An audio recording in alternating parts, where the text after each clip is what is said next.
Good morning, everyone. Could we settle down, please?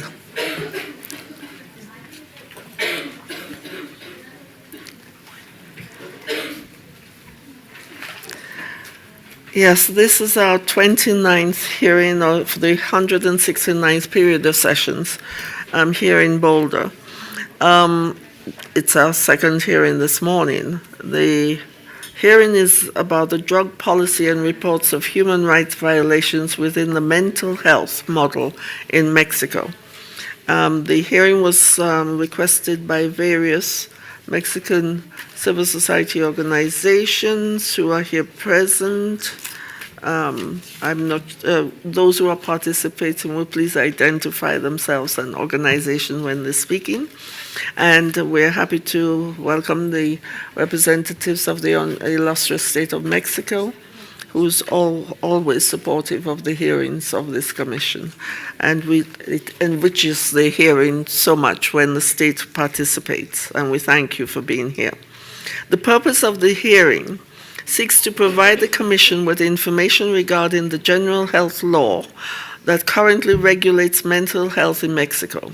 It will describe how healthcare is currently regulated for people who require mental health services in order to bring to light the challenges faced and to promote policies and practices to effectively protect these people's rights.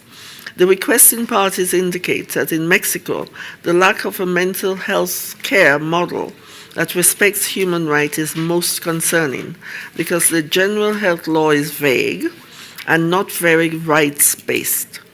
This has created a situation in which the population that needs these services is subject to serious human rights violations. Civil society and the state will have 15 minutes for their first intervention, and then we will intervene at the panel, and then we will see how long we have for closing statements from both sides. So with that, and wasting no further time, I invite civil society to commence their. By the way, I will be using flags to indicate when you 5 minutes left, 3 minutes, and 1 minute. Thank you. Gracias. Buenos días, señoras comisionadas, representantes del Estado mexicano y representantes de la Secretaría Ejecutiva de esta ilustre comisión. Mi nombre es María Sirvent de la organización. Hello, I can't hear any translation. Now I can hear you, thank you. Sí.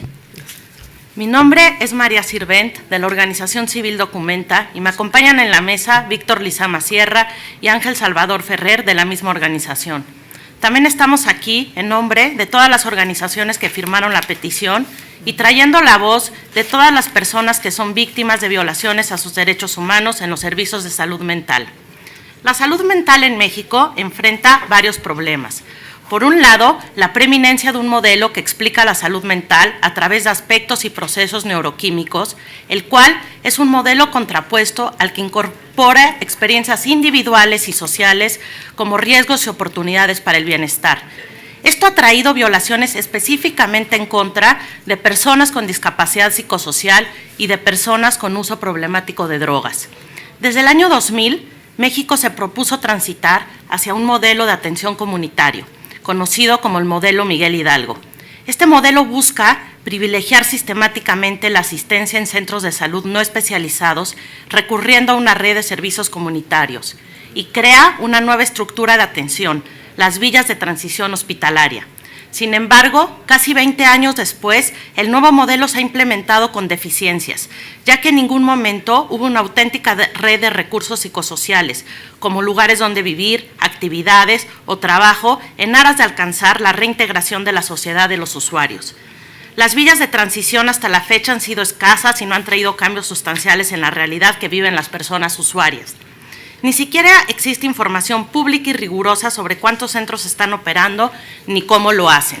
A decir verdad, se puede afirmar que ni siquiera existe un modelo claro de salud mental en México, porque persiste un marco normativo deficiente, una concentración de la atención en instituciones psiquiátricas, estigmatización hacia las personas usuarias y falta de supervisión y monitoreo de los centros públicos y privados donde se atiende la salud mental.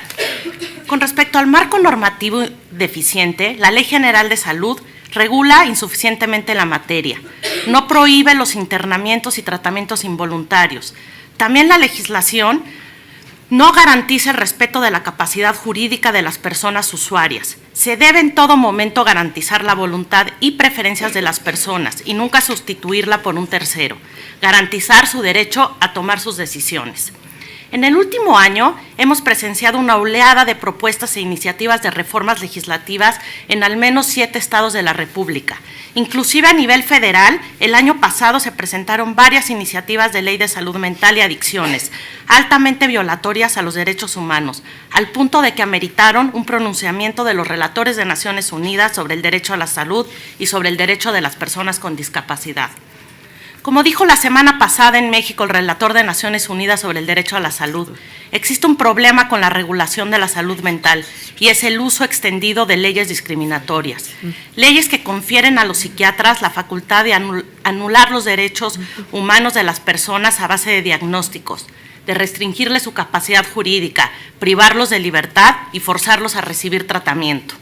En un segundo lugar, los servicios de atención a la salud mental se basan en un modelo institucionalizador.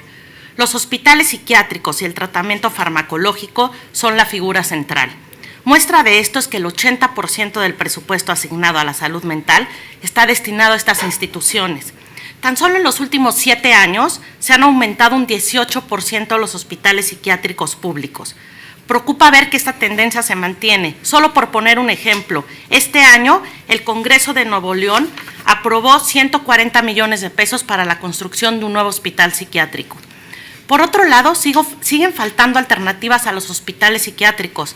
En el año 2013, por cada centro comunitario había 5.75 hospitales.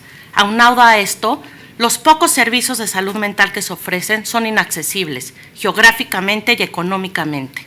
A partir de datos recientes se evidenció que hay regiones del país donde no existió ni un solo servicio ambulatorio para atender cuestiones de salud mental.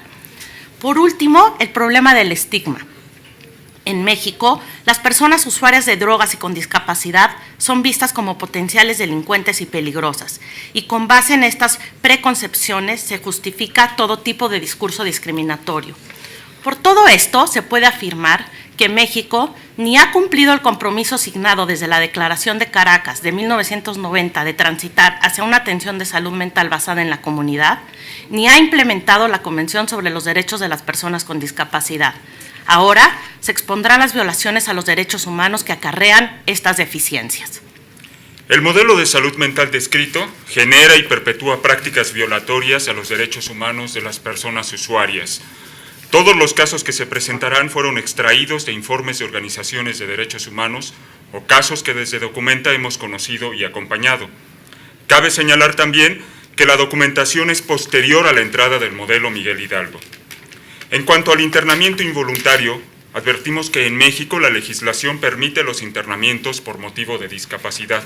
Así, el 67% de las personas alojadas en hospitales psiquiátricos fueron ingresadas de forma involuntaria. En un alto número de centros no solo se interna de forma involuntaria, sino que además no existen registros de ingresos o se realizan con irregularidades, como no dar la opción de revocar el consentimiento inicial. En cuanto a los internamientos prolongados, según evidenció la Organización Panamericana de la Salud, el 38% de los pacientes ingresados en instituciones psiquiátricas llevaba al menos 5 años internos. Se documentó que en el Centro de Asistencia e Integración Social en la Ciudad de México había personas que llevaban más de 20 años encerradas en condiciones insalubres y abandono. En muchas ocasiones el internamiento prolongado se debe a la falta de apoyos en el exterior y de servicios en la comunidad. Hay documentación de que en el Hospital Psiquiátrico Dr. Samuel Ramírez Moreno, 155 personas con intensas limitaciones mentales llevaban años internas porque no tenían familia o instituciones de cuidado. A esto se le suman las malas condiciones durante estos largos periodos. Por ejemplo, en el Hospital Psiquiátrico José Sayago se vio a mujeres con extremidades inferiores amputadas por las gangrenas generadas debidas a la sujeción a sillas de ruedas.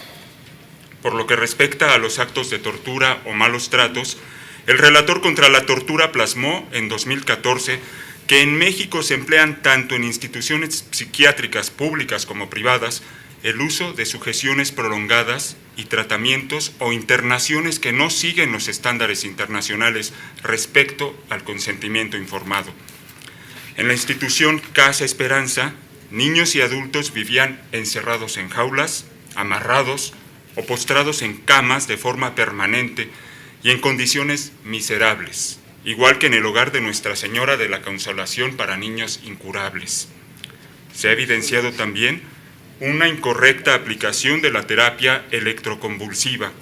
En el Hospital de Michoacán no se registran las valoraciones de expertos antes de su aplicación, o en el Hospital Regional de Alta Especialidad de Salud Mental en Tabasco, donde esta práctica era rutinaria y se aplicaba sin anestesia. Los abusos sexuales también son prácticas recurrentes, como se documentó en el Hospital Villa Ocaranza. El relator sobre la tortura en 2017 recogió que en México el 42% de mujeres con discapacidad psicosocial que habían pasado por instituciones de salud mental habían sido víctimas de esterilizaciones forzadas o bajo coerción. Otra práctica extendida es el uso prolongado de sujeciones asociadas al régimen de aislamiento, como ya comprobó esta comisión y el Comité sobre los Derechos de Personas con Discapacidad. La Comisión Nacional de Derechos Humanos de México registró esta práctica en el Hospital de Salud Mental de Chihuahua e incluso una persona estuvo aislada 90 días como medida de tratamiento. En lo tocante a tratamientos inadecuados y sus consecuencias, de los informes de la Comisión Nacional se desprende que los usuarios no tienen plena capacidad de decisión sobre los tratamientos que reciben y se les asume como sujeto clínico pasivo. En los episodios más críticos, la administración de altas dosis de medicamentos es la respuesta automática. Se ha documentado que en distintos centros psiquiátricos la sobremedicación ha llegado a causar problemas como parkinsonismo, deformidades faciales, movimientos involuntarios e irregulares o deterioro cognitivo. Frecuentemente, familiares de personas con discapacidad psicosocial ven como algo inevitable la sobremedicación. Es preferible convivir con alguien absolutamente sedado antes que considerar que muchas veces los tratamientos farmacológicos no son sino simples camisas de fuerza químicas. Sobre consentimiento informado, en el Instituto Nacional de Psiquiatría se exime de toda responsabilidad al hospital y a su personal por cualquier efecto desfavorable o inesperado al tratamiento. Otro problema es la tardanza en dar diagnósticos certeros. Una vez medicadas, las personas adquieren la condición de pacientes de por vida. Esto genera autoestigma y sufrimiento en la persona. Está, por lo tanto, en una especie de limbo que no le permite acceder a la adecuada recuperación. Las implicaciones de este modelo van más allá de lo exclusivamente institucionalizador. Afecta la vida de todas las personas con discapacidad psicosocial, la mayoría de las cuales no está bajo internamiento forzado ni sometida a tratamientos involuntarios. Influye en la percepción de que la persona usuaria es portadora de un diagnóstico psiquiátrico crónico, degenerativo e incapacitante. Por su parte, la política de drogas vigente en México ha generado una persecución masiva a los usuarios de drogas, lo que ha llevado a altos índices de deterioro en su salud física y mental. En los centros de atención para las adicciones o anexos, las irregularidades comienzan con deficiencias estructurales en su registro y regulación, convirtiéndose en tierra de nadie. En México se calcula que hay alrededor de 40.000 usuarios que están institucionalizados, que son tratados al margen de la ley y sin supervisión de las autoridades, lo que genera un entorno de alto riesgo para los abusos, como son, en primer lugar, los ingresos involuntarios por medio de engaños, chantajes y coacción. Una dificultad para combatir estas prácticas es que las mismas leyes no catalogan los internamientos forzados como una detención arbitraria, sino como una infracción contra la tranquilidad de las personas. Una constante que desde Documenta hemos registrado es lo que viven las personas con trastornos duales, es decir, aquellas que tienen un uso problemático de drogas y también una discapacidad psicosocial. Muchas veces el internamiento se vuelve prolongado o de por vida porque no existen alternativas comunitarias ni servicios. Al no tener un buen modelo de salud mental, estas personas transitan entre la cárcel, el psiquiátrico y la calle. En segundo lugar, la Ley General de Salud autoriza el tratamiento involuntario a personas usuarias de drogas. Según la ley, y cito, a partir de la tercera detención, el tratamiento es obligatorio para los farmacodependientes. Por otro lado, en muchas ocasiones los tratamientos sirven para justificar estancias prolongadas en los centros o también es aplicado como castigo que causa esta indeterminación temporal, mucha incertidumbre y angustia en la persona. El maltrato a usuarios de drogas es una práctica extendida, que va desde los baños con agua helada a los golpes con objetos, humillaciones o la privación de comida, entre otros muchos. Así, por ejemplo, encontramos situaciones de violencia sexual que se presentan en diversas formas, desde hostigamientos, acoso hasta la violación. Normalmente lo realizan los padrinos o los encargados de los lugares, quienes coaccionan, chantajean a las internas a cambio de sexo. En otras ocasiones simplemente violan. Este maltrato durante el proceso de desintoxicación ocasiona intentos de suicidio e incluso suicidios consumados. Una víctima relató sobre su compañero. Miraba cómo se desesperaba en las noches, cómo brincaba en la cama, cómo lloraba, cómo se golpeaba. Yo trataba de calmarlo, pero me decía, no aguanto, me quiero ir. No se puede, le decía, porque nos encierran con una puerta con un fierro de 3 candados. En 2 noches no durmió y a la tercera me dijo, ¿sabes qué? Me está viniendo a la cabeza la idea de matarme, pero yo decía, ¿cómo se va a matar si aquí no hay nada? Yo no le creía, y de la cobija la desgarró, nos agarró a todos dormidos y se ahorcó en el baño. Como señaló Open Society Foundation, los pacientes muchas veces salen de estos centros sintiéndose violados, derrotados y aterrados. Todos estos testimonios dan cuenta que cuando alguien es víctima de un sistema de salud mental coercitivo, algo se rompe en su persona. Con base en la información presentada, solicitamos al Estado mexicano que dé inicio a un proceso de reforma de la Ley General de Salud, que involucre a las organizaciones, representantes y personas usuarias, que regule, profesionalice y supervise los centros de atención privados que se encuentran operando fuera de la normativa, ya que las violaciones cometidas en estos centros son también responsabilidad del Estado. Que incremente el financiamiento de operación e inversión en salud mental, ya que actualmente únicamente el 2% del presupuesto asignado a la salud se destina a la salud mental. En cuarto lugar, que implemente una estrategia de desinstitucionalización con plazos concretos que prevea la puesta en marcha de servicios de atención a la salud comunitarios y de primer nivel, que aseguren la vida independiente de los usuarios. Y en quinto lugar, que autorice a los peticionarios a ingresar a los centros de salud mental. Por su parte, se solicita a esta ilustre comisión que realice un informe donde se visibilice la situación que se vive en los centros de salud mental en la región y, por último, que supervise el cumplimiento de estas recomendaciones y que dé seguimiento a la información aquí presentada en el marco de la transición del nuevo Gobierno. Muchas gracias. Thank you very much. I now invite the representatives of the illustrious state of Mexico to intervene. Thank you.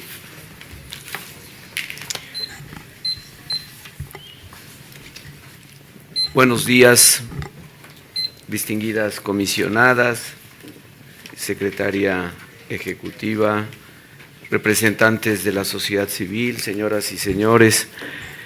El Estado mexicano acude a la presente audiencia reconociendo la importancia del diálogo, la apertura para que a través de este intercambio de ideas e informaciones se puedan concretar acuerdos en temáticas presentadas por ustedes, los representantes de la sociedad civil.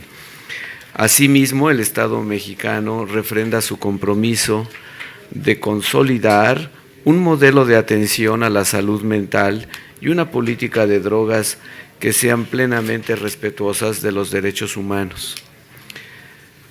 Es importante destacar que México ejerció un papel de liderazgo en la sesión especial de la Asamblea General de las Naciones Unidas sobre el problema mundial de las drogas, celebrada en abril de 2016, como promotor de un enfoque integral para atender el problema mundial de las drogas, en el cual se considere a la persona como el centro de todas las políticas públicas. Bajo esta lógica, nuestro país promovió activamente transitar hacia un nuevo paradigma que comprendiera la visión de los derechos humanos, la salud pública y con perspectiva de género. El objetivo que se persiguió fue ir más allá del tema de seguridad, del enfoque punitivo, y fomentar el tratamiento del consumo de drogas como un asunto de salud pública. y no como un comportamiento que debe criminalizarse.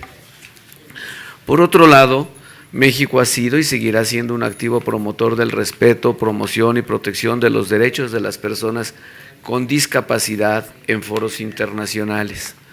Contamos con instituciones nacionales precisamente para asegurarnos de que las personas con alguna discapacidad sean objeto de políticas públicas precisas que lleven que mejoren la condición de personas con discapacidad. Al respecto, se destaca que en el marco del Consejo de Derechos Humanos, México y Nueva Zelanda presentaron una resolución sustantiva sobre los derechos de las personas con discapacidad. La iniciativa más reciente sobre el tema fue aprobada el pasado 23 de marzo con el título Igualdad y no discriminación de las personas con discapacidad y derecho de las personas con discapacidad a acceder a la justicia.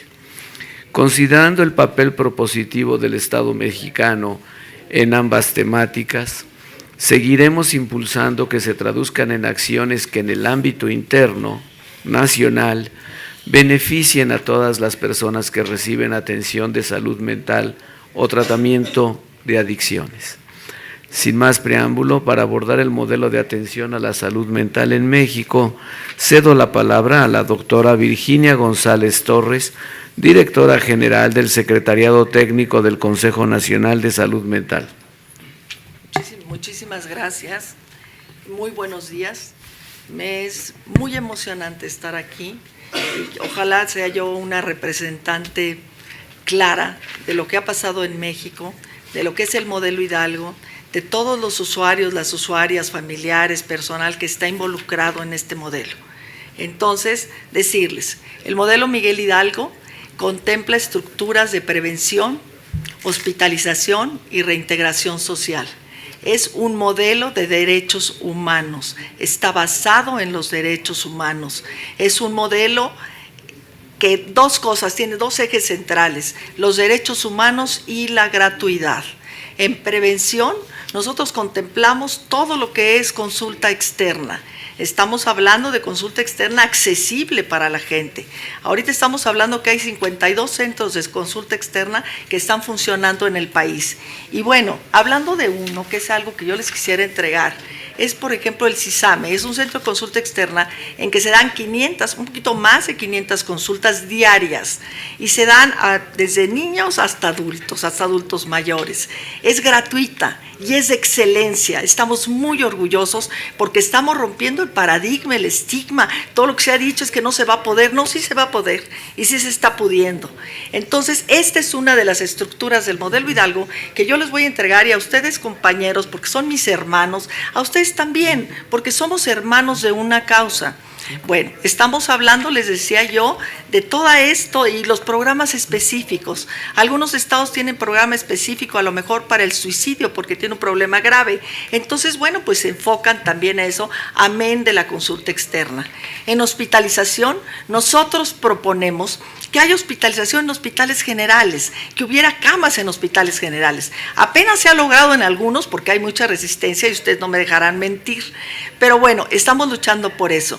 Y también por las villas de transición hospitalaria, o sea, que la gente que necesita ser hospitalizada ya no sea en los viejos galerones, ya no sea en estos lugares degradantes, inhumanos, donde están violando los derechos humanos, donde los aíslan, donde los sujetan, donde hay violaciones sexuales, donde los sobremedican, donde no tienen que comer, donde no están mal vestidos. Todo esto a nosotros nos produce desde siempre una profunda indignación, y entonces el modelo Hidalgo estamos transitando de esos hospitales que no deben de existir, los estamos supervisando nosotros. Por ejemplo, yo aquí les puedo decir, y coincido con el Hospital Ramírez Moreno, coincido que hay tratos humanos inhumanos. Está el Hospital Nieto del Estado de México y también están en eso. Está Veracruz con el Hospital Concha.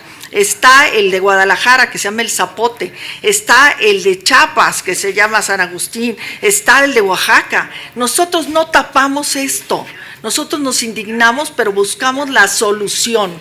Para nosotros es importante que si la gente está hospitalizada, tenga todo lo necesario para poder para poder salir adelante y reintegrarse a la comunidad. Esa es la lucha del modelo Hidalgo. Y si hablamos del Hospital Sayago que se mencionó aquí, esto fue hace años. Ahorita, claro que no hay sujeción. Y claro que la gente entra y sale del hospital. Estamos desmitificando. No podemos cerrar los ojos en esta parte de hospitalización, pero les vuelvo a decir, queremos unidad de psiquiatría en los hospitales generales.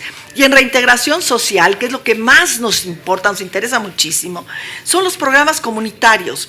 La Fundación Dignidad y la Fundación Mexicana para la Rehabilitación, a mí me da muchísimo gusto porque yo estuve en ese grupo que organizamos eso. Fue el primer programa comunitario que se hizo en México, el primer centro de día, el primer taller en la comunidad, fuimos nosotros, y igual que ustedes, porque el tema es que la gente se pueda reintegrar, el tema es que la gente no esté en el hospital, que la gente viva afuera, y que si son adultos mayores, bueno, pues se haga lugares para, ¿cómo les diría? Casas para adultos mayores, pero en la comunidad. Esa es la lucha de todos estos años. Ese es el modelo Miguel Hidalgo. Ahora sí, hablamos de la norma oficial mexicana. La norma oficial mexicana es la única norma que tiene un apartado de derechos humanos en donde se menciona uno por uno, precisamente, y se las voy a entregar, precisamente porque se violan en los hospitales. Y luchamos para que tuviera un apartado, no sé en qué trabajo nos dio, pero aquí está, y aquí está la norma, y luchamos para que se cumpla, para que la gente en los estados cumpla con esta norma. Y si ustedes revisan esta norma, es una norma de veras muy cuidadosa de los derechos humanos. Aquí ya no hay internamiento obligatorio, lo quitamos el internamiento obligatorio. El internamiento involuntario solamente en caso de que la gente, bueno, pues se dañe a sí mismo, a los demás, o esté en peligro, y entonces de ahí, en 15 días máximo, esto se tiene que transitar hasta un internamiento voluntario. Nadie se tiene que quedar con internamientos involuntarios en los hospitales. Y aquí lo dice claramente la norma oficial mexicana, que esto les vuelvo a decir, no es fácil decirlo, pero esto ya está, ya procede desde el año 14. Entonces, esto ya está funcionando en México. ¿Qué decirles? Que nosotros, claro que nosotros tenemos grupos de usuarios, claro que sí, que trabajan con nosotros, que son nuestros maestros, son los que nos enseñan, son los que nos dicen por dónde vamos y por dónde no, nos dicen las necesidades, etcétera. A mí me da mucho gusto que ustedes vayan a ir a México y me daría mucho gusto que conocieran esto en vivo y a todo color, no en papel, no en dichos. Y yo sí les quiero pedir que los que tomen fotografías de las personas, pues les tapen la cara, si son fotografías en que están desnudos, en que están, yo sé que la denuncia duele muchísimo, pero por favor tápenles la cara.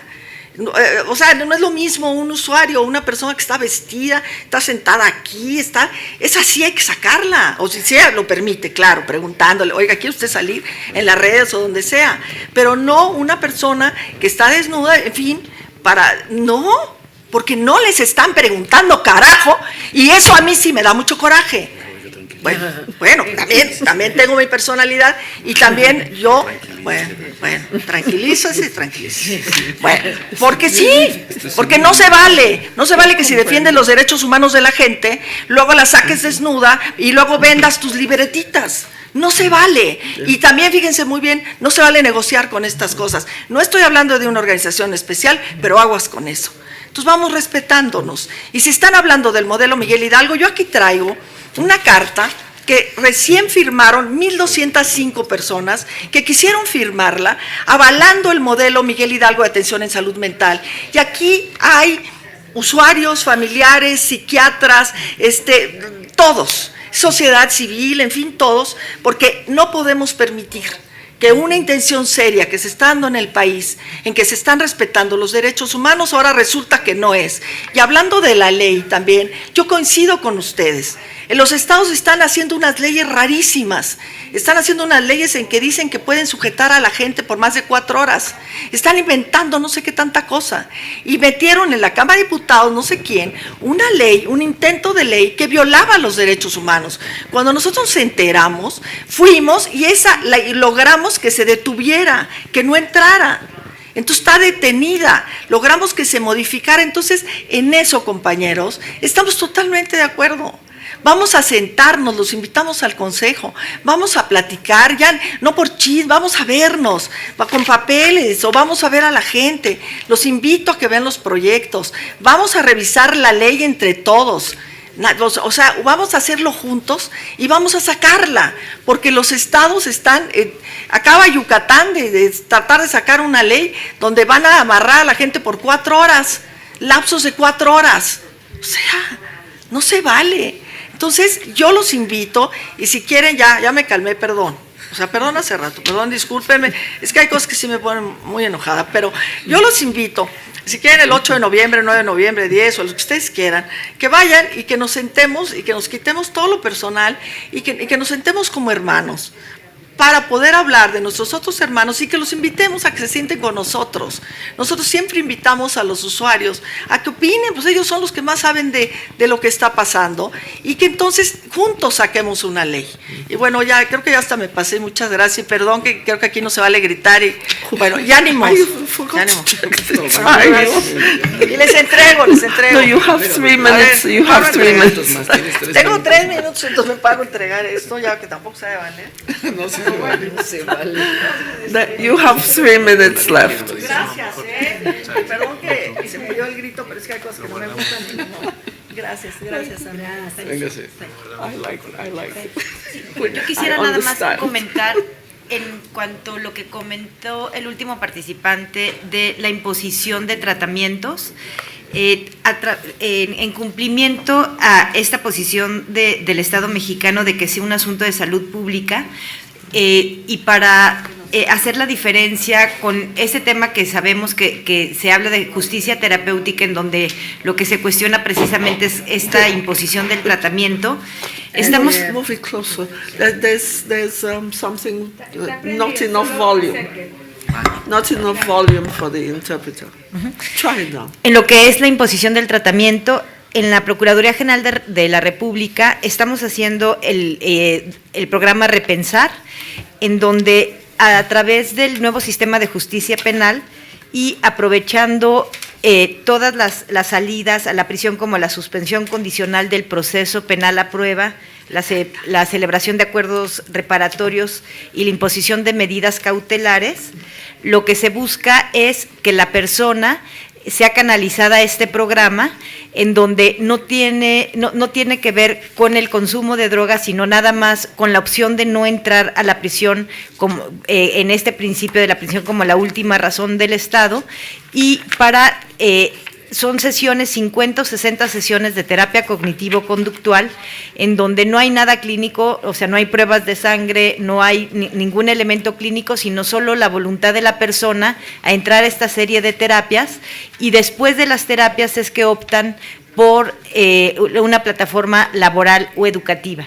Lo que justo buscamos es hacer esta diferencia, en donde se tenga esta opción de no ingresar a prisión, sí prevenir a través de esta terapia el proyecto de vida, el tener como que esas personas tengan más herramientas para regresar a esa comunidad en donde decidieron cometer un delito porque ya fueron captadas por el Ministerio Público, pero darles una herramienta distinta y a partir de ahí prevenir la reincidencia. Estamos convencidos de que fuera de la prisión es donde más evitas la reincidencia, pero es un poco la diferencia a lo que comentabas respecto de cuando es la imposición de un tratamiento en ese sentido.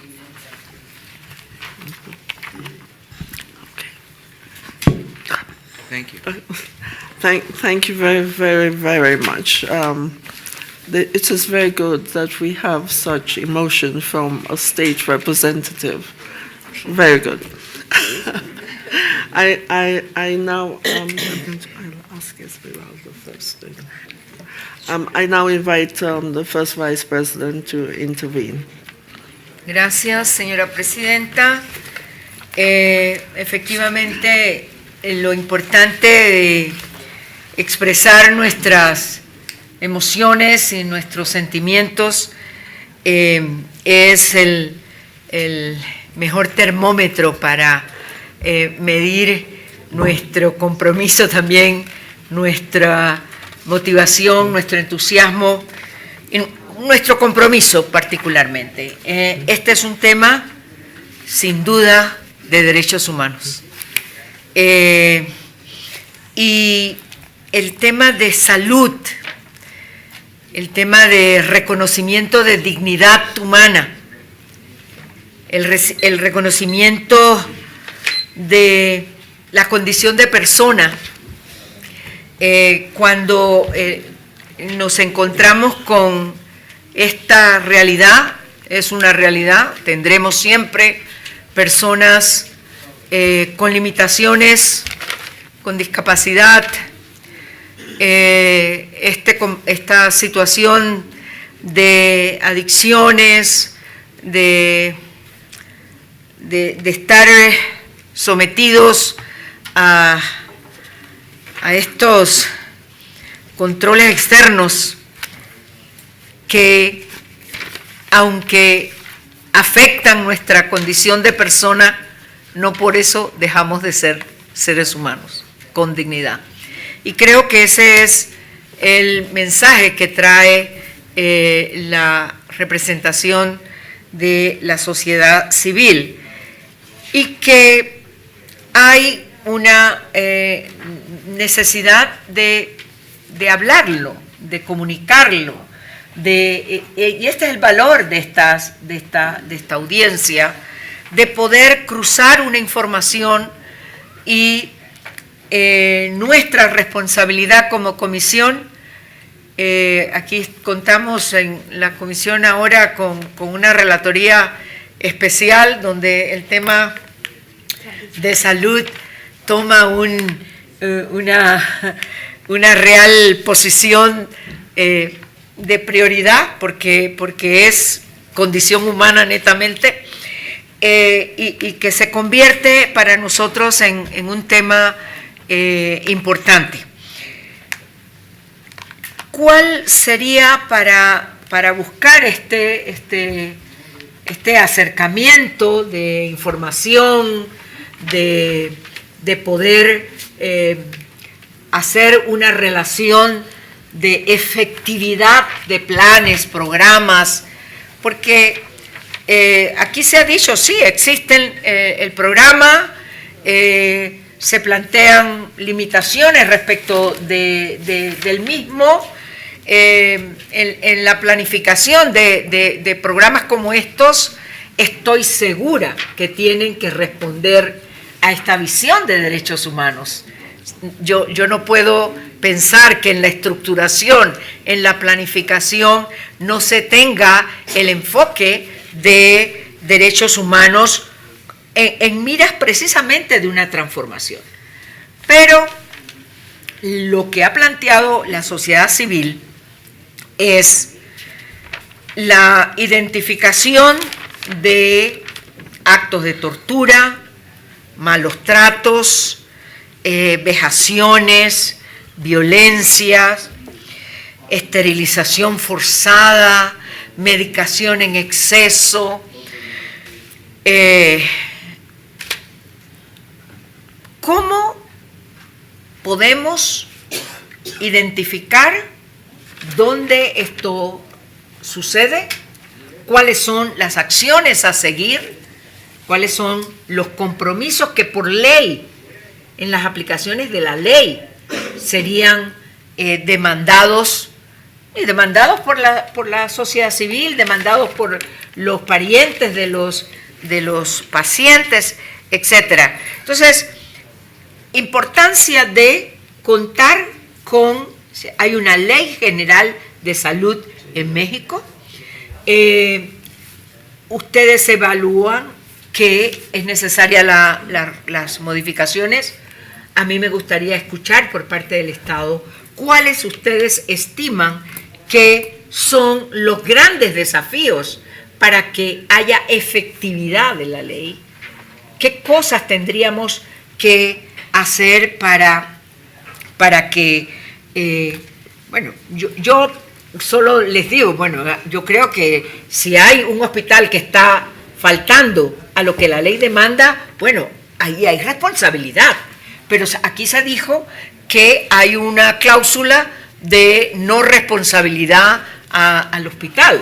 Entonces, bueno, esa es la información que sería importante cruzar para identificar si efectivamente la ley actual requiere o no unas precisiones que a los responsables en la atención de estos centros, de estas formas de respuesta, tengan una efectividad. Aquí la comisionada presidenta es realmente... dice, lleva 5 minutos, no hables más. 2+ minutes. Gracias. 5+ Es la motivación también. Mucho esfuerzo. I now invite Commissioner Flavia to intervene. Thank you. Thank you. Muchas gracias a los peticionarios por la calificada presentación. Muchas gracias al Estado, también a Vigor, al compromiso. Yo tengo 3 preguntas.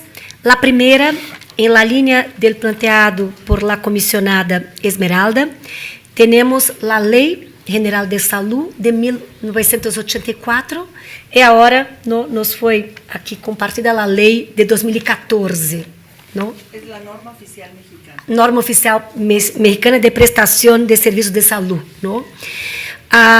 Y también me quedé más tranquila en comprender que hay un cambio ahora en la fase de transición, porque toda la mirada de la Convención sobre los derechos de las personas con discapacidad incorpora el enfoque de derechos, ¿no? Porque la discapacidad, si uno va a estudiar, fue, ¿no?, vista como un castigo divino, como una punición, pero con enfoque asistencialista, pero ahora con enfoque de derechos hay que tener la persona y el medio, la interfase, porque el medio puede agravar, acentuar y además violar derechos. Entonces tenemos un modelo de violación de derechos, un medio que agrava la situación de la persona, y estamos, ¿no?, con la posición del Estado, percibiendo que hay un camino de transición para justamente rechazar el medio que viola derechos para un medio que quizás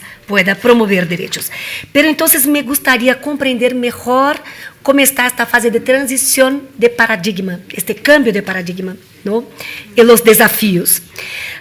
Mi segunda pregunta tiene que ver con o que fue, ¿no?, documentado por los peticionarios, los casos de tortura, malos tratos, discriminación, estigmatización, violencia sexual, y cuáles fueron las medidas adoptadas por el Estado de México con relación a esta documentación de graves violaciones de derechos. Yo digo eso como brasileña, mi país, Brasil, la primera condena que sufrió por la Corte Interamericana, el caso Damián Ximénez López en 2006, el tema fue la salud mental, y Damián sufrió torturas y muerte en un centro también de salud mental. O sea, que era un centro de violación de derechos. Entonces, yo digo porque en mi país no es un tema aislado de México, es una enfermedad, ¿no?, regional, la forma pela cual los estados violan y agravan la situación de las personas con discapacidad. Entonces, ¿cuáles fueron las medidas cuando hay denuncias de tortura, malos tratos, esterilización forzada, violencia sexual? ¿Cuál es la reacción del Estado, ¿no? E, finalmente, me quedei muito preocupada com o que planteou os peticionários. 2% solamente do presupuesto da saúde está involucrado na saúde mental, se bem compreendi. Então, o compromisso presupuestário do Estado também é um indicador de sua vontade de fazer cambios e intensificar a renda. Muitas graças. Thank you very much, Commissioner Flavia. I am a Special Rapporteur for Economic, Social, Cultural and Environmental Rights. Thank you. Thank you, Ms. President. Antes que nada, quiero poner de manifiesto la importancia que tiene para el mandato la realización de esta audiencia y el agradecimiento sincero a la parte solicitante como al Estado por todas las informaciones y por traer esta temática a la atención de la Comisión con tantos datos como pasión, porque ciertamente es un tema que lo amerita. contamos con un marco jurídico internacional que nos da la oportunidad de intervenir adecuadamente. Ya desde 1946, en su preámbulo, la Organización de la Constitución de la Organización Mundial de la Salud, se decía que la salud es un estado de completo bienestar físico, mental, social y no solamente la falta de algunas enfermedades. Esto se reivindica también por el Comité DESC, en su observación general número 14, por los trabajos recientes de mi colega, el relator especial sobre derecho a la salud de Naciones Unidas, que hace poco también visitaba México y que precisamente es un experto y tiene una particular preocupación por este tema, que el mandato que está a mi cargo también comparte. Por eso que recibimos con mucha preocupación todas las informaciones que se nos traen desde las solicitantes, como también con esperanza y con agrado las informaciones que nos ofrece el Estado, por ejemplo, en cuanto a considerar que el consumo de drogas amerita efectivamente un enfoque de salud pública y no un enfoque punitivo.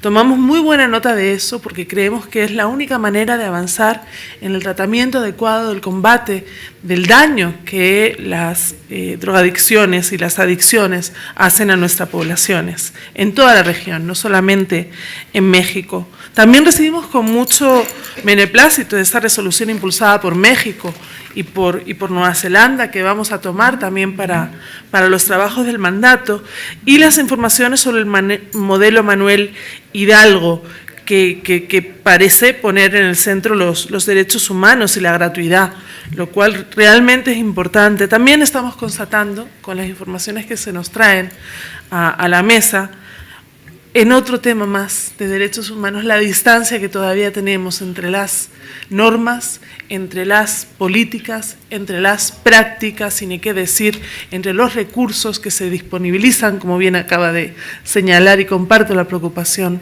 la relatora y comisionada Flavia Piovesan. Un 2% del presupuesto es absolutamente insuficiente para tratar un tema de la complejidad que se nos plantea, y por eso también hacer un llamado a la reconsideración, como plantear algunas inquietudes adicionales que por vía de sus nuevas deposiciones nos pueden ilustrar. Comprendo que México tiene muchos desafíos también como un Estado federal, y ustedes nos han puesto de manifiesto algunos de ellos. Y me gustaría escuchar más sobre esos desafíos, porque en entenderlos también está la manera de encontrar la forma de contribuir con los esfuerzos del Estado y de la sociedad civil a resolverlos. Por otro lado, hay un desafío de que muchas de estas instituciones no son públicas sino privadas, las cuales también son de interés del mandato por el trabajo que estamos haciendo en materia de empresas y derechos humanos, que también sé es un tema que está en la agenda de México y que me gustaría entender más desde el punto de vista de los desafíos como de los mecanismos para control y supervisión. Me acaba de acercar la presidenta este documento tan valioso de este tipo de instituciones que obviamente nos ponen frente al dilema de la imposibilidad de separar los derechos civiles y políticos de los de tipo social y ambiental, porque se nos han denunciado casos de tortura, de malos tratos, y en ese sentido yo quisiera ir terminando diciendo que es la temática de salud, como señalaba la comisionada Esmeralda, es un tema que se ha impuesto en la agenda del mandato. A pesar de que el plan estratégico de la Comisión no lo había posicionado, lo cierto es que el derecho a la salud pareciera estar al rojo en nuestra región, y eso incluye el derecho a la salud mental, que no solamente es el gran olvidado de nuestros estados, sino de nuestras sociedades. Nos cuesta muchísimo entender que la salud mental es tan importante, sino más que la salud física, y la salud emocional misma también forma parte de esa salud mental, y tampoco la atendemos. Por eso mi total disposición al Estado de México, el cual estoy visitando mucho últimamente en visitas promocionales. Ojalá, y tuve hace poco la oportunidad de decirlo al colega Erasmo en una visita que hice a la Cancillería, pronto se pueda producir una visita de trabajo del mandato en el cual, además de monitorear in situ las situaciones, podamos también acompañar los esfuerzos del Estado. Finalmente, discúlpeme, Presidenta, por la extensión, antes de que me regañe, la parte solicitante nos hace un reclamo de un informe continental sobre salud mental y derechos humanos. Ojalá que consigamos los recursos necesarios para avanzar en esa dirección, porque sería muy importante para el sistema, que también está en plena elaboración de sus propios estándares, informados por los universales, pero propios en estas materias. Muchas gracias. Thank you very much. I now call on the Chief Officer of the Secretariat. I'm not using the term Chief of Staff, it's too military sounding. I refuse to do it, to intervene. Gracias, sí, voy a ser muy precisa. Quería simplemente compartir que la Comisión Interamericana ha establecido tanto en sus sentencias de la Corte, el sistema interamericano, como en los informes temáticos, el modelo de desinstitucionalización como un modelo de tratamiento a las personas con problemas de salud mental en general, y entonces es muy bienvenida la noticia de que están transitando hacia ese modelo. Yo tenía unas preguntas en relación a las denuncias específicas que son sumamente graves que ha hecho los solicitantes en relación al encierro, a violaciones sexuales, a la sobremedicación, a la utilización de electroshock y al alto porcentaje que denuncian de esterilizaciones forzadas sin consentimiento o con un consentimiento viciado. Y quería en este sentido recordar que los estándares interamericanos requieren de un mecanismo efectivo de denuncia de este tipo de violaciones y de una investigación efectiva y una reparación adecuada cuando estos hechos ocurran.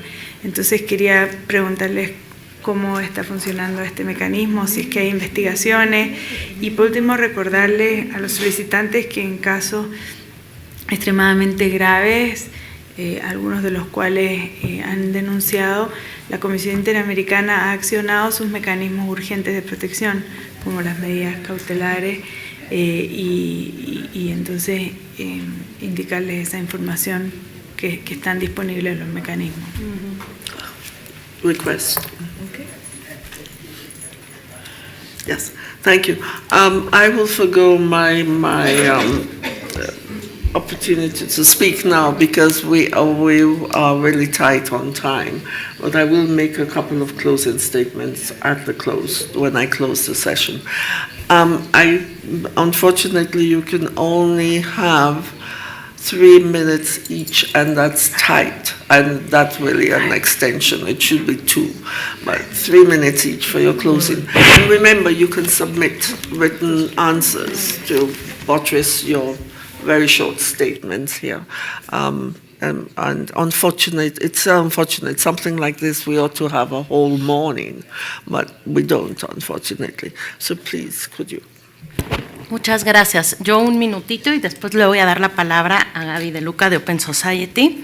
Solo decir que efectivamente lo del modelo Hidalgo empezó hace 20 años. Entonces decir que estamos en una transición, pues ya fue hace 20 años, y decir que todos los testimonios que aquí presentamos y los datos son posteriores a que empezó a implementarse el modelo Hidalgo. Y hoy continúa un modelo institucionalizador en México. El ejemplo de esto es que de ese 2% del presupuesto asignado a salud mental, el 80% de ese 2% está asignado a hospitales psiquiátricos y no a servicios en la comunidad. Entonces, hoy sigue priorizándose este tipo de modelos. Y nada más, también diciendo que me parece que tenemos que poner en el centro el derecho a la libertad y la capacidad jurídica de la persona. Y si bien algunas leyes habla, o la NOM habla sobre el internamiento o el tratamiento forzado, sí se puede con la autorización o la firma de algún familiar. Y eso es anular la capacidad jurídica de la persona de tomar sus propias decisiones, como es el derecho a rechazar un tratamiento o de rechazar a ser internado. Sin embargo, bueno, desde los peticionarios y como sociedad civil que trabajamos con las personas con discapacidad psicosocial o con personas con uso problemático de drogas, nos parece súper importante como formar este grupo de trabajo que propone el Estado, como un acuerdo, nos parece maravilloso, sobre todo sí discutir un poco sobre las reformas a la Ley General de Salud.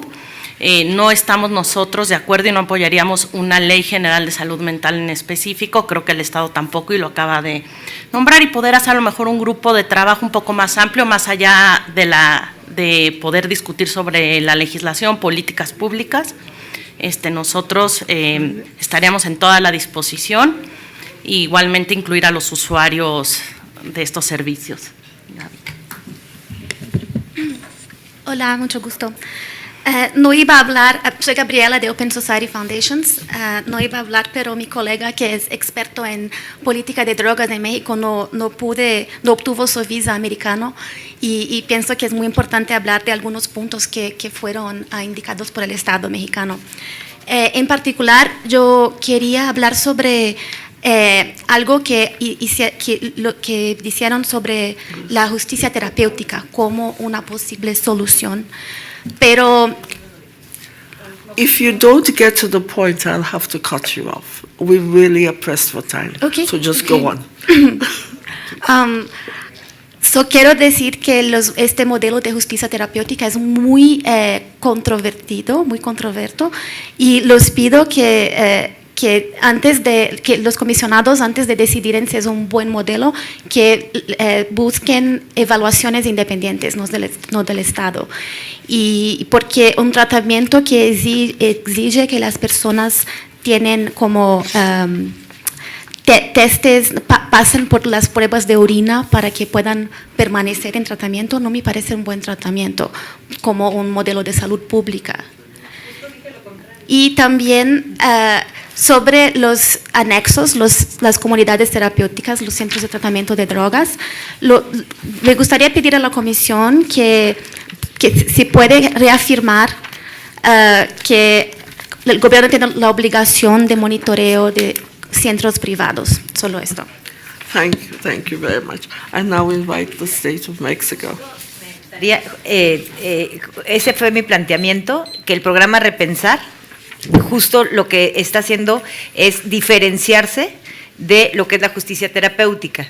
O sea, que el programa Repensar no tiene ninguna prueba clínica, es para cualquier persona que tiene, por el nuevo sistema de justicia penal, opción a medida cautelar, suspensión de proceso, algo que esté en la ley por el nuevo sistema de justicia, y entra al programa de Repensar con terapia cognitivo-conductual, y a partir de estas sesiones, que no tienen que ver, es terapia cognitivo-conductual, que es toma de decisiones, es totalmente tratamiento psicológico, y que justo lo que queremos hacer la diferencia es con el sistema, que sabemos cuál es la crítica de la justicia terapéutica, en donde se impone a la persona un tratamiento.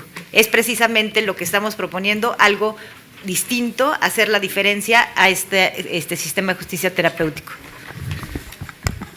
Gracias. Yo tengo 3 comentarios. En primer lugar, me da mucho gusto lo que acabo de escuchar, de que la representante de la sociedad civil está de acuerdo en que haya un diálogo y un grupo de trabajo con la Secretaría de Salud, con el Sistema Nacional de Salud.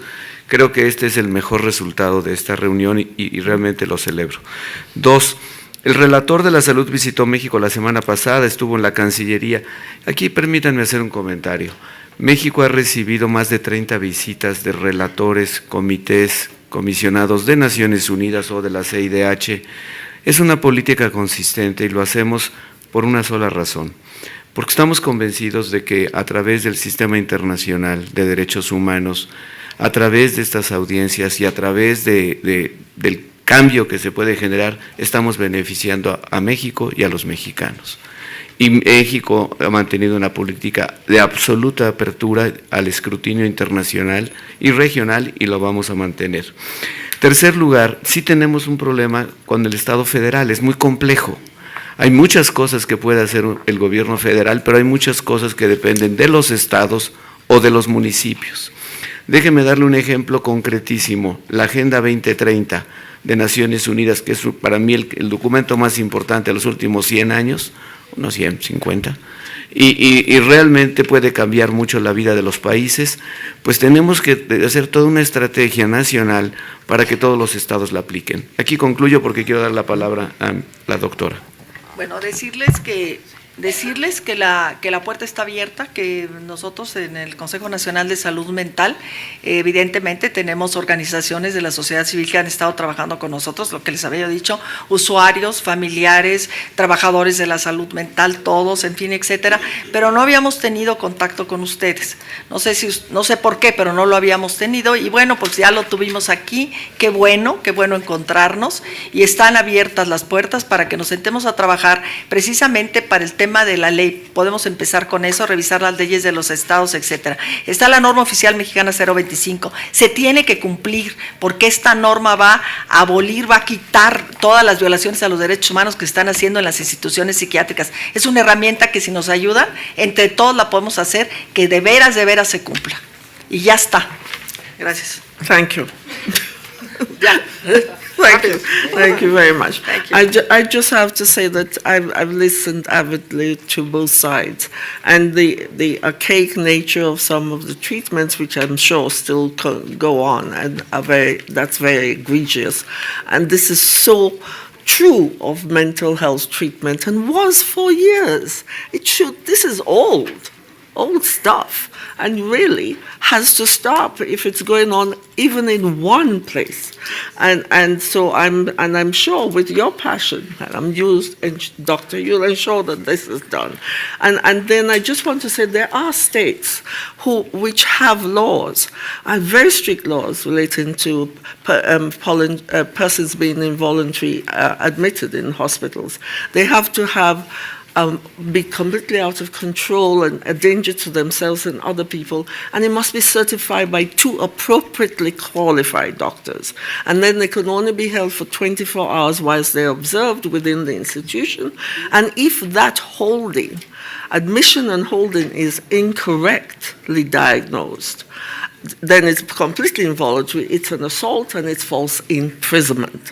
And therefore, the person who caused it, the institution are liable to that person.